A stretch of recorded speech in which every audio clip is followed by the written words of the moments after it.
आज पत्रकारों के सवालों के जवाब क्यों नहीं देते?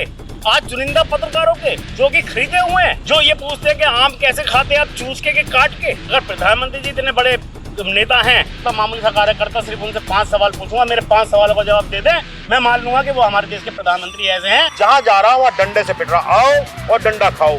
मोदी की और अमित शाह की चुनावी रणनीति की बखिया यहाँ का सब समाज उखाड़ने जा रहा है। पूरा गाजियाबाद हंस रहा, पूरा देश हंस रहा है। सरकार ने जुमला करा था 15 लाख देंगे, आज भी अंधभक्त उम्मीद लगाए बैठे हुए हैं। 400 के पार अफगानिस्तान से हो सकता है, पाकिस्तान से आ जाए। लोकसभा चुनाव की तैयारी जोरों शोरों पर गाजियाबाद के अंदर देखी जा रही है। हर एक प्रत्याशी वोटरों को लुभाने में लगा है तो कोई अपना काम गिराने में लगा है। इस वक्त हम गाजियाबाद के नवीद मार्केट में मौजूद हैं। हमारे साथ कांग्रेस के वरिष्ठ नेता नसीम खान मौजूद हैं। बातचीत करेंगे कि गठबंधन किस तरह से इस चुनाव को देखता है, जिस तरह से मोदी जी के द्वारा नारा दिया जा रहा है कि इस बार 400 के पार, तो गठबंधन क्या सोचता है इन सब चीज़ों के लिए। बातचीत करेंगे और जानेंगे। मोदी जी नारा लगा रहे हैं इस बार 400 के पार। 400 के पार अफगानिस्तान से हो सकता है, पाकिस्तान से आ जाए। जिस तरीके से इलेक्टोरल बॉन्ड पर पैसा लिया गया पाकिस्तान कंपनी से, हो सकता है 2-4 सीट वहाँ से लिया है। मोदी जी तो 400 के पार क्या है, मोदी जी तो 4000 के पार कह सकते हैं। अच्छा। जो इंसान अपने होशो हवासे में न रहता हो वो कुछ भी बोल सकता है। जिसने आकर के गाजियाबाद में ये बोल दिया मैं हेलीकॉप्टर से बाई रोड आया था। अच्छा। अब हेलीकॉप्टर से बाई रोड कैसे आया जा सकता है तो ये तो मोदी जी बता सकते हैं। पूरा गाजियाबाद हंस रहा है, पूरा देश हंस रहा है, और यहाँ तक कि इंटरनेशनल जो हमारे यहाँ ट्रंप है वो भी हंस रहा है कि इसने तो मुझे भी पीछे छोड़ दिया। अच्छा। कि वो भी मतलब विदेशी कंपनियां संपर्क कर रही भारत से कि वो हेलीकॉप्टर हमें दे दो जिस हेलीकॉप्टर से बाई रोड जाया जा सकता है, वो हेलीकॉप्टर हमें दे दो। तो मोदी जी की आप बात, आप देश के प्रधानमंत्री, हमें अफसोस होता है इस बात का, देश का नाम खराब होता है, इस बात में कोई दो राय नहीं है, हमें अफसोस होता है। लेकिन पता नहीं साहब कौन से नशे में रहते हैं। और एक नहीं, अभी सहारनपुर के अंदर कह दिया लड़की की नक्काशी। अच्छा। वो पता नहीं किस मिजाज में, हो सकता है उस टाइम पे मंडी राजस्थान के अंदर कहीं कुछ ध्यान हो तो लकड़ी की नक्काशी कह दिया। राजस्थान में उसमें हिमाचल में एक लोकसभा है मंडी, जहाँ से कंगना रनावत चुनाव लड़ रही। हो सकता है उस टाइम उसके बारे में सोच रहा हूँ, उसका कुछ सोच रहे हो तो वहीं यूँ कह दिया लकड़ी की नक्काशी, लड़की की नक्काशी। अब लड़की की नक्काशी का कहना प्रधानमंत्री का, बाई रोड, एक ही दिन में 2 जुमले बोलना कि बाई हेलीकॉप्टर से बाई रोड, तो अब वो 400 पार नहीं हो तो 4000 पार कहनी चाहिए। अच्छा, गठबंधन भी पूरी तरह से अपनी तैयारियों में लगा हुआ है। गाजियाबाद में किस तरीके का समीकरण रहने वाला है इस बार? देखिए, उत्तर प्रदेश के अंदर भारतीय जनता पार्टी इस समय के दौर में सबसे मजबूत पूरे हिंदुस्तान के अंदर दिखाई देती थी। 65-70 सीट रखना 80 में से, ये अपना आपका अनोखा रिकॉर्ड है। और अब की बार ये कह रहे थे कि 80 के 80 जीतेंगे। मैं गाजियाबाद की बात नहीं कर रहा हूँ। प्रथम चरण और द्वितीय चरण में पश्चिम उत्तर प्रदेश का चुनाव है। आप दोनों चरण में पश्चिम उत्तर प्रदेश के अंदर जिस जगह पे भारतीय जनता पार्टी जाति और धर्म के नाम पर सबसे बड़ा प्रयोग करने का काम करती है, उस पश्चिम उत्तर प्रदेश के अंदर मोदी की और अमित शाह की चुनावी रणनीति की बखिया यहाँ का सर्व समाज उखाड़ने जा रहा है। लेकिन पहली बार ये दिखाई सुनने में आ रहा है कि जो इनका एनडीए गठबंधन है, जयंत और इसका मोदी का, बागपत चुनाव में पंडित अमरपाल शर्मा चुनाव जीतने जा रहे हैं, जो उत्तर प्रदेश की सबसे बड़ी 3 प्रमुख सीटों में से हैं बीजेपी की, वाराणसी, लखनऊ और गाजियाबाद।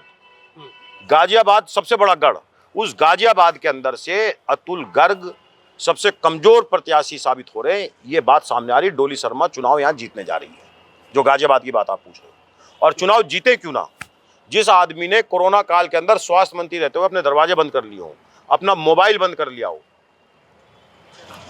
जब उसको लोगों के साथ खड़ा होना चाहिए था, तो उसको वोट क्यों दे गाजियाबाद की जनता? गाजियाबाद की जनता उस नकारा भारतीय जनता पार्टी के प्रत्याशी अतुल गर्ग को वोट क्यों दे, जिसके सरकार में रहते हुए या आज सबसे ज्यादा भारतीय जनता पार्टी के जनप्रतिनिधि होते हुए नगर निगम सर्किल रेट पे 4 गुना हाउस टैक्स लगा करके लोगों की कमर तोड़ने का काम कर रही है, उसे वोट क्यों दे? उसे वोट क्यों दे जिसने ईडब्ल्यूएस मकानों जो कि गरीब रेखा के नीचे जीने वाले को मकान दिया गया और उसके अंदर कम्युनिटी सेंटर दिए गए कि 1000-1100 रुपए में अपनी शादी ब्याह करें, उनको भी इन राजनीतिक भेड़ियों ने किराए पे, लीज पे देने का काम कर दिया, प्राइवेट कंपनी को देने का काम कर दिया। जो 1000 रुपए की पर्ची कटती थी, आज वहां 1 लाख रुपए की पर्ची कट रही गरीबों के लिए, और गरीब त्राहिमाम कर रहा है। उन लोगों को वोट क्यों दे? लेकिन भारतीय जनता पार्टी के कार्यकर्ता तो ये कह रहे हैं कि इस बार 350 लाख से ऊपर वोटों से जीतेंगे। जैसे मोदी जी वैसे ही उनके अंधभक्त। पापा ने जो बात कह दी, बेटा तो वो बात कहेगा। अब पापा ने जंग रुकवा दी थी रूस की, यूक्रेन की, पापा लेकिन मणिपुर में नहीं रुकवा पाए। अब पापा 400 पार कह रहे हैं, तो वो कैसे कह देंगे कि 3.5 लाख वोट नहीं आएंगी या 10 लाख वोट नहीं आएंगी, 15 लाख? वो तो ये कह सकते हैं 35 लाख वोट अतुल गर्ग को मिलने जा रही है। कुछ वोट वहां से लेंगे, क्या नाम उसका, बागपत से, कुछ वोट हापुड़ की तरफ से लेंगे, और हो सकता कुछ वोट चुनाव आयुक्त से कह दे तुम भी डाल दो इसके अंदर, जैसा वाराणसी के अंदर वोट पड़ी कम और बताई ज्यादा, निकली ज्यादा, उस तरीके से। तो ये लोग कुछ भी कह सकते हैं, इनके पास सब कुछ है कहने के लिए।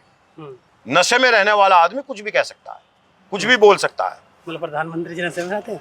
मैं नहीं कह रहा हूं, आप कह रहे हैं। मैं उस आदमी को कह रहा हूं जो आदमी बेसिर पैर की बात करता हूं, मैं उस आदमी को कह रहा हूं। मैं नसीम खान हूं, छोटा सा वर्कर हूं, गाजियाबाद कांग्रेस का नेता हूं। मैं तो नहीं बोलता हूं कि हेलीकॉप्टर बाई रोड आया हेलीकॉप्टर से, या लड़की की नक्काशी में तो नहीं बोलता हूं। मैं नहीं बोलता हूं ना, कोई कुछ ही कह दे। मेरा नेता नहीं बोलता गलत, राहुल गांधी। हाँ, राहुल गांधी की बातों को ये कट करके, एडिट करके जरूर बदनाम करने की कोशिश करते हैं, लेकिन जब पूरा वीडियो देखोगे साफ साफ एकदम जो बात है वो बोलते हैं। और कभी गलती से निकल भी जाए राहुल गांधी साहब, एक बात नोट करना, और ये देश की जनता को समझना चाहिए, कभी गलती से निकल भी जाती राहुल गांधी से, तो राहुल गांधी माफी मांग के कहते हैं नहीं मैं यहाँ गलत वो कहता है, ये बात है। तो इसलिए नशा जिनके दिमागों पर हावी रहता है, वो कौन सी कोटि का नशा है, कहाँ से आता है ये नहीं पता, लेकिन नशा जिनके दिमाग पे हावी रहता है वो लोग उलूल जुलूल बातें करते हैं। अब प्रधानमंत्री है या नहीं है ये आप बोल रहे हो या आप समझो, मुझे नहीं पता। अच्छा, एक गठबंधन जिस तरह से अपनी तैयारी कर रहा है, गाजियाबाद की अगर बात करें, गाजियाबाद को एक सेफ सीट माना जाता है। भारतीय जनता पार्टी की तरफ से कहा जाता है कि गाजियाबाद एक सेफ सीट है, तो फिर प्रधानमंत्री जी, रक्षा मंत्री जी क्यों प्रचार करने के लिए आए? देखिए, उसकी सबसे बड़ी वजह है, मैं इसका एग्जाम्पल अक्सर सभाओं में भी इस बात से दे रहा हूं कि जो क्लास के अंदर छात्र होता है और शिक्षक को पता होता है कौन सा छात्र पूरे 5 साल तैयारी कर रहा है, कौन सा काम छात्र नहीं कर रहा है, तो जब इम्तिहान आता है शिक्षक का सबसे बड़ा ध्यान उन छात्रों पर होता है जिन्होंने तैयारी नहीं की और जो फेल होने वाले हैं। इसलिए नरेंद्र मोदी को अपने कमजोर और नकारा छात्र की तैयारी के लिए यहाँ आना पड़ा मास्टर जी को, क्योंकि उन्हें पता है कि हमारा नकारा छात्र कोरोना के समय में ताले लगा करके घर बैठ गया तो मोबाइल बंद कर दी थी। उन्हें पता है हमारा नकारा छात्र ने काम नहीं किया लोगों के लिए। नकारा छात्र ने इस गाजियाबाद की जमीनों पे भूमाफियाओं के से मिलकर के जमीनें हड़पने का काम किया, जमीनों को दलाली, जमीनों का सौदा करने का काम किया, अपनी संपत्ति बढ़ाने का काम किया। उन्हें पता है हमारे नकारा छात्र ने कुछ नहीं किया, इसीलिए उस नकारा छात्र को गृह राज्य मंत्री बनाया गया। उसके बाद कैबिनेट नहीं बनाया गया, बल्कि उसके बाद दूसरी सरकार में हटा दिया गया। उन्हें पता है इस बात को। टिकट कैसे मिल गया फिर उनको? देखिए, मैं आपसे स्पष्ट रूप से बताता हूँ एक बात। टिकट क्यों मिल गया? टिकट छात्र का पता नहीं था। छात्र जब एग्जाम का टाइम आ रहा ना, जब पता चल रहा तैयारी नहीं है, मोदी, अमित शाह और योगी में ठनी हुई है जो उत्तर प्रदेश के टिकट वितरण हुए हैं। ये साफ दिखाई दे रहा है, क्योंकि उत्तर प्रदेश का मुख्यमंत्री ठाकुर जाति से है और सारे ठाकुरों के टिकट काट दिए गए। वीके सिंह ठाकुर थे, शिवराज चौहान वहां पत्ता काट दिया, वसुंधरा राजे वहां पत्ता काट दिया।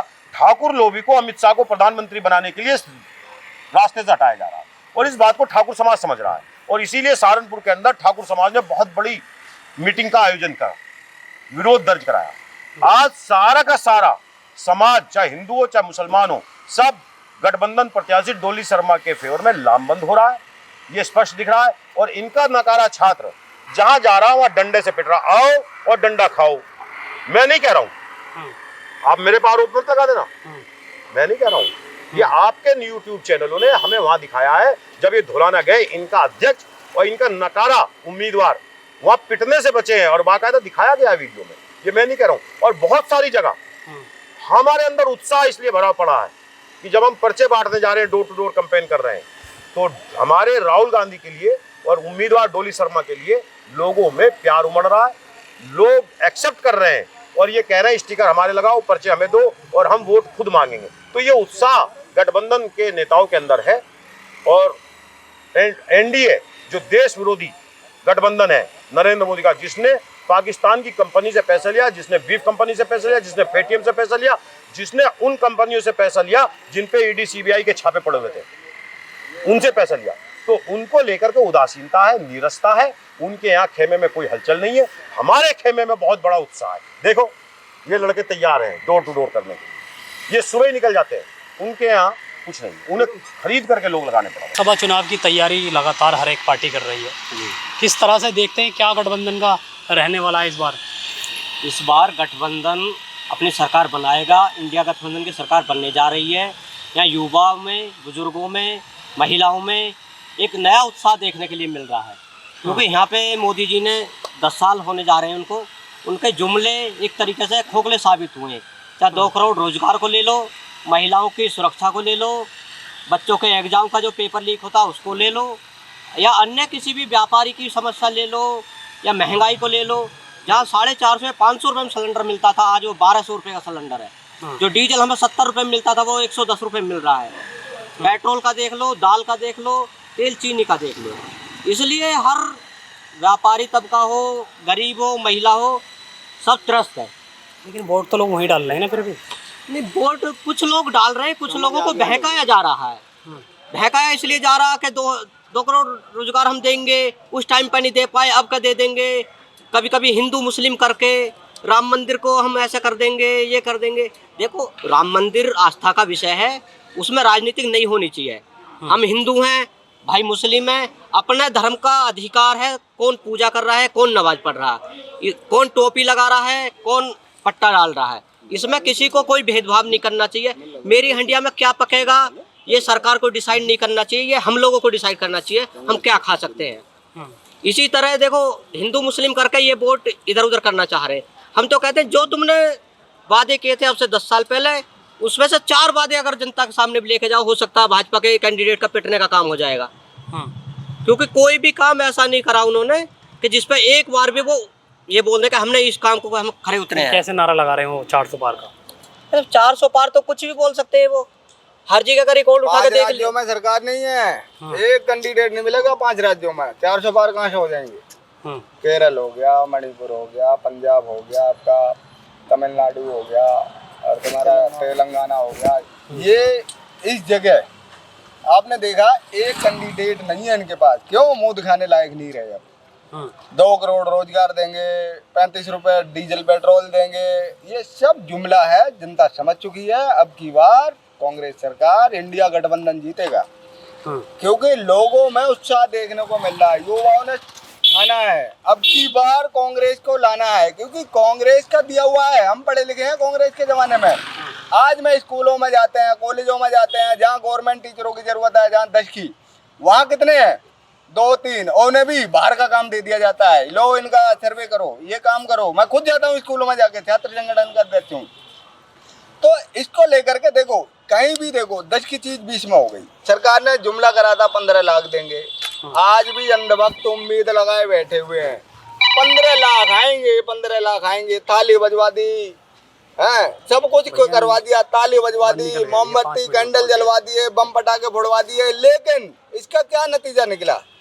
जो तुम ऐसा करवा रहे हो, कम से कम जो गरीब लोग हैं, जनता है, खाते खुलवा दिए, श्रम कार्ड बनवा दिए, क्या फायदा हुआ इसका? कोई फायदा नहीं हुआ। ये गोदी मीडिया के माध्यम से अफवाह फैलाई जा रही है। जनता समझ चुकी है, देश बहुत नीचे स्तर पर आ गया। पाकिस्तान, हिंदू मुस्लिम, इनके अलावा कोई मुद्दा नहीं है। मंदिर मस्जिद के अलावा कोई भी 2 विकास के नाम बता दो, कोई भी भाजपा का कार्यकर्ता ये बता दे कि भाजपा ने देश के लिए ये काम किया है। 2 करोड़ रोजगार देने के लिए आज तक 2000 नौकरियां नहीं लगी। बस इन्हें पैसा कमाना होता है, 1000 रुपये 500 रुपये फॉर्म निकाल के, और 2 लाख 4 लाख फार्म भर जाते हैं। युवा तो परेशान है इस समय। युवा ही देश का भविष्य है, जवाब देगा। और इंडिया गठबंधन की सरकार बनेगी, 100% बनेगी। अब बौखलाए हुए घूम रहे हैं भाजपा वाले। प्रधानमंत्री जी पहुंचे थे, दौरा किया था गाजियाबाद में, कितना असर पड़ेगा उनके दौरे से? सर अगर आपने देखा हो पूरे मोदी जी के रोड शो में सिर्फ गाजियाबाद बस अड्डे से लेकर तुराब नगर तक ही भीड़ थी, वो भी इनके कार्यकर्ताओं की। आम पब्लिक का कहीं भी कोई भी रोल नहीं था। आम पब्लिक इनसे इतनी त्रस्त हो चुकी है कि आम पब्लिक कह कुछ नहीं पा रही, मगर वो इस समय इनको जब समय वोट डालने का नंबर आएगा इनको आम पब्लिक जवाब देगी। आप देखिए, अगर आप प्रधानमंत्री जी ने कहा कि मैं बाई रोड हेलीकॉप्टर से आया, लड़की की नक्काशी मुजफ्फरनगर की, 2 करोड़ रोजगार, सब कहाँ हैं? पता नहीं चलता है क्या बोलते हैं। कहाँ हैं?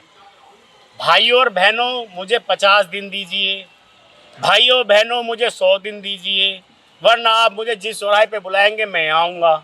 आज क्यों नहीं आते? आज पत्रकारों के सवालों के जवाब क्यों नहीं देते? आज चुनिंदा पत्रकारों के जो कि खरीदे हुए हैं, जो ये पूछते हैं कि आम कैसे खाते हैं आप, चूस के काट के, आप वॉलेट रखते हैं या नहीं रखते, आज उनसे बात करते हैं। आज आइए, अगर प्रधानमंत्री जी इतने बड़े नेता हैं, अपने आप को इतना सक्षम मानते हैं, तो एक मैं कांग्रेस का कार्यकर्ता, मामूली सा कार्यकर्ता, सिर्फ उनसे 5 सवाल पूछूंगा, मेरे 5 सवालों का जवाब दे दें, मैं मान लूंगा कि वो हमारे देश के प्रधानमंत्री ऐसे हैं कि आज तक जवाहरलाल नेहरू भी वो काम नहीं कर पाए जो मोदी जी करते हैं। तो साफ तौर पर ये कांग्रेस के कार्यकर्ता और नेता हमारे साथ मौजूद थे, जिन्होंने बताया कि गठबंधन की क्या कुछ तैयारियां हैं, किस तरह से जो गठबंधन है वो चुनाव लड़ने जा रहा है और क्या कुछ तैयारियां इनके देखी जा रही है। साफ तौर पर इनका कहना है जिस तरह से महंगाई अपने चरणों पर है, महंगाई को देखते हुए इस बार आम जनता गठबंधन पर अपना भरोसा जताएगी। अभी आने वाला समय बताएगा कि आम जनता अपना भरोसा किस पर जता पाती है। सोनू खान, जनरल टीम, सदर।